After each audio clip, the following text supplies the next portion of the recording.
Halo teman-teman, kembali lagi bersama saya Coach Johnson Dan saya Dr. Kelop. di Fitter Company Talks.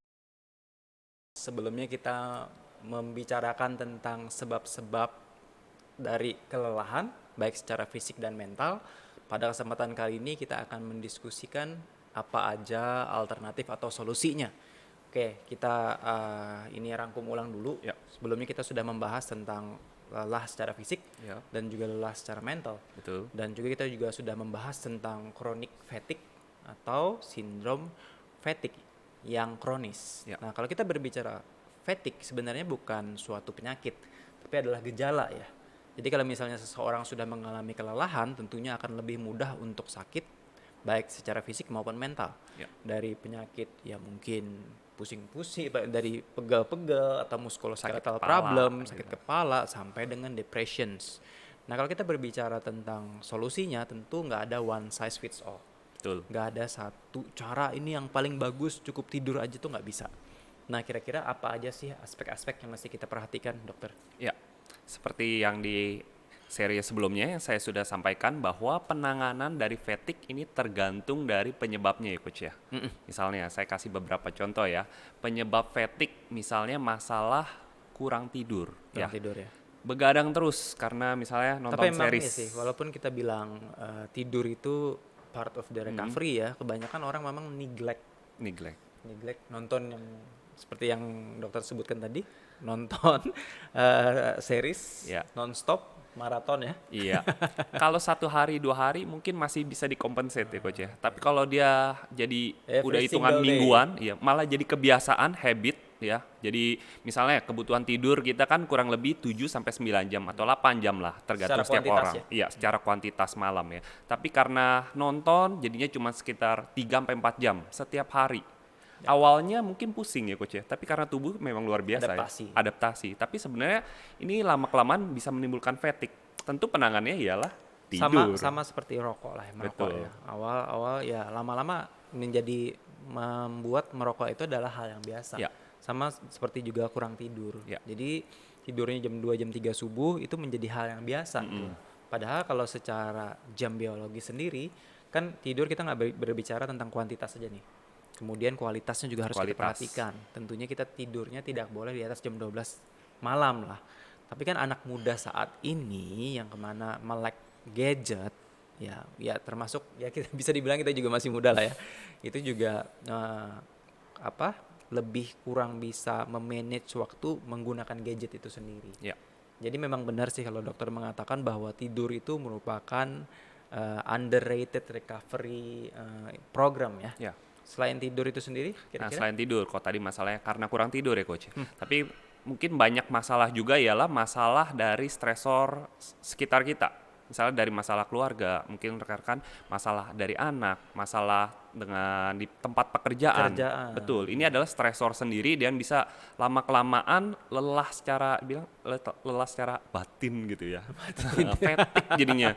Itu tadinya cuma masalah pikiran, tapi lama-lama kok rasanya tubuh juga jadi Oh, lemah iya, iya, gitu. iya, iya. Nah, ini berarti tentu penanganannya ialah bisa kalau sampai parah konsultasi dengan psikolog, dengan psikiater, tetapi tentunya kita harus cari alternatif penanganan dulu ya sendiri ya. Permasalahan dengan rekan mungkin di tempat kerja bisa dibereskan atau tidak, seperti itu. Sebenarnya kalau misalnya dijelaskan secara sistem saraf sendiri kan Ya, sebenarnya otak kita itu adalah inilah bisa dibilang operating system sebagai pusat pengontrol segala-galanya. Dan yang mesti teman-teman ketahui adalah bahwa ada yang namanya gerak simpatetik sama parasimpatetik. ya, Jadi di saat seseorang sedang banyak pikiran, tegang, dan juga ya mungkin karena masalah keluarga, pekerjaan, dan lain-lain, atau insecurity yang tinggi. ya, Bahkan saya pernah baca bahwa insecurity itu bisa menyebabkan little health conditions, bahkan sampai meninggal dunia, karena simpatetik atau fight or flight, di mana tubuh kita selalu aktif untuk siaga ya, terus nih, itu aktif terus sehingga kita lupa yang namanya rest betul. ya. Bahkan itu terjadi tanpa disadari dokter, karena banyak sekali orang saya sudah ini kok nggak banyak kegiatan atau misalnya nggak capek-capek, tapi ternyata orang pikiran, dan itu bisa menyebabkan lelah secara mental. Betul coach. Jadi lelah secara mental atau simpatik ini terjadi pada orang-orang dengan ansietasnya tinggi. Ah, oke. Cemas. Cemas mungkin apalagi sekarang ya pandemi ya. Cemas, aduh nanti gimana keluar kena virus, gimana perekonomian, Worry yang cemas, berlebihan worry yang ya. berlebihan. Ini menimbulkan simpatetik dalam tubuh kita terus-menerus. Nggak hanya jadinya lelah secara pikiran jadi Debar fatigue. jantung, pupil mata melebar. Ternyata juga bisa menimbulkan masalah kesehatan lainnya seperti jadinya hipertensi, coach.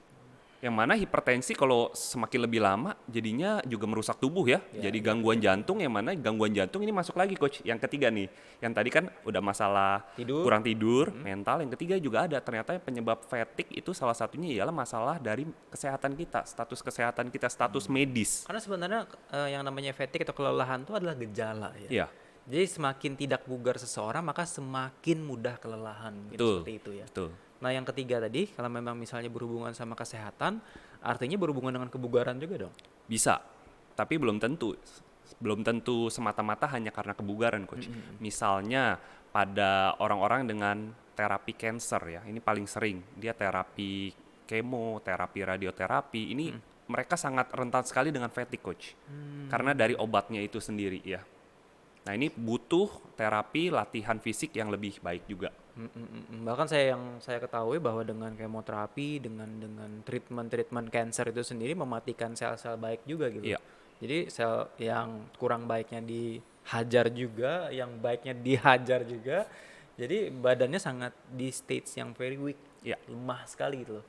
Dan itu kan pastinya apalagi dengan dia merasa oh kok saya ada sakit ini, itu sehingga ekspektasi hidupnya jadi Menurun kali ya. kualitas hidupnya juga. Oke. Selain itu ada lagi? Ya. Tidur, kesehatan gitu. Dari Sebenarnya nutrition lebih kali banyak ya? nutrisi juga, betul. Orang-orang yang mungkin ya, yang Pola diet, makannya nggak ya oke. diet yang berkepanjangan, yang ekstrim, ini juga bisa fatigue ya coach, selain malnutrisi. Ya bukannya saya against yang namanya processed food ya. Ya, Tapi memang banyak sekali studi-studi yang menunjukkan bahwa bisa men-trigger inflamasi. Kemudian apabila dikonsumsi terlalu banyak tentunya. Let's say ya 80% of the dietnya mengonsumsi makan-makanan yang tinggi proses gitu loh. Tinggi proses, rendah gizi terutama. Kalau tinggi proses, whey protein juga tinggi proses nih. Jadi saya koreksi dulu, tinggi proses, rendah gizi. Ya, jadi seperti ya junk food ya, I don't need to eat lah. any kind of junk food. Any kind junk of food. yang overly oily atau salty ya seperti itu. Nah, selain itu apakah ada lagi? Ya, tadi masalah medis sih yang saya lebih fokuskan ya. Tadi cancer, ada juga masalah jantung ya coach ya. Jadi individu-individu yang Kesehatan dong iya jadi ya? betul, dengan mungkin kurang bugar, terus ada permasalahan jantung, mereka akan lebih sulit bergerak. Dengan sulit bergerak, mereka rasanya bergerak sedikit aja tuh udah capek coach. Beda halnya dengan orang yang tidak ada masalah jantung, bugar, bergerak ke sana kemari nggak capek-capek rasanya. Tapi mereka dengan let's say individu dengan obes sekarang, jalan mengangkat badannya sendiri cukup berat, itu akan melelahkan. Coach. Nafasnya juga Betul. berat ya. Yes. Karena ya itu banyak sumbatan dan lain-lain. Nah, itu dia teman-teman, intinya adalah kelelahan itu sendiri sangatlah multifaktor. Dan juga solusinya memang ya klise sih kedengarannya adalah menjalani gaya hidup sehat gitu loh. Tapi seperti yang kita jelaskan tadi, karena multifaktor itu kita juga nggak bisa ngasih tahu mana sih cara yang paling baik. Dan harapannya adalah dengan mendengarkan perbincangan kita hari ini, nanti teman-teman tahu nih, oh sebabnya ini, nanti saya harus bagaimana gitu loh. Itu sih harapannya. Ada closing statement? Tips yang paling mudah ya buat teman-teman ialah makan dan tidur yang cukup. Nah, kalau dua hal ini dilakukan Cukup dan banyak. sudah cukup banyak ya coach itu kan. itu ya. Berat Cukup ya. banyak ya. Dua hal ini sudah dilakukan dengan baik dan fatigue udah hilang, udah oke. Tetapi dua hal ini dilakukan tetapi fatigue belum hilang, maka perlu cari bantuan. Bantuan psikolog, bantuan psikiater atau bantuan dokter. Bantuan profesional lah ya. Bantuan profesional. Mungkin ada penyebab yang lain yang mungkin teman-teman belum ketahui. Kalau saya sih dari sisi fitness coach adalah penting banget ya untuk memperhatikan tingkat kebugaran atau fitness level kita. Karena kebanyakan orang mengatakan ngapain sih saya latihan kekuatan, saya nggak butuh otot dan lain-lain. Padahal otot dan latihan kekuatan itu sudah terbukti memiliki efek yang berkorelasi positif dengan kualitas kehidupan. Karena kenapa? Karena otot bisa membantu kita untuk terus independen atau mandiri. Itu satu. Dan juga orang yang bugar udah pasti sehat. ya itu udah apa ya, secara tingkatannya deh. Tapi orang yang sehat belum tentu bugar. Nah, semakin dia tidak sehat atau tingkat kebugarannya rendah, maka akan lebih mudah untuk mengalami kelelahan. Karena yang Betul. namanya lelah itu kan gejala ya. Jadi semakin tidak bugar, semakin mudah lelah. Itu aja sih. Terima kasih teman-teman. Semoga perbincangan kita hari ini memberikan banyak insight dan juga bisa menjadi bahan pertimbangan buat teman-teman harus ngapain, harus bagaimana menghadapi kelelahan itu sendiri. Sampai jumpa di lain kesempatan.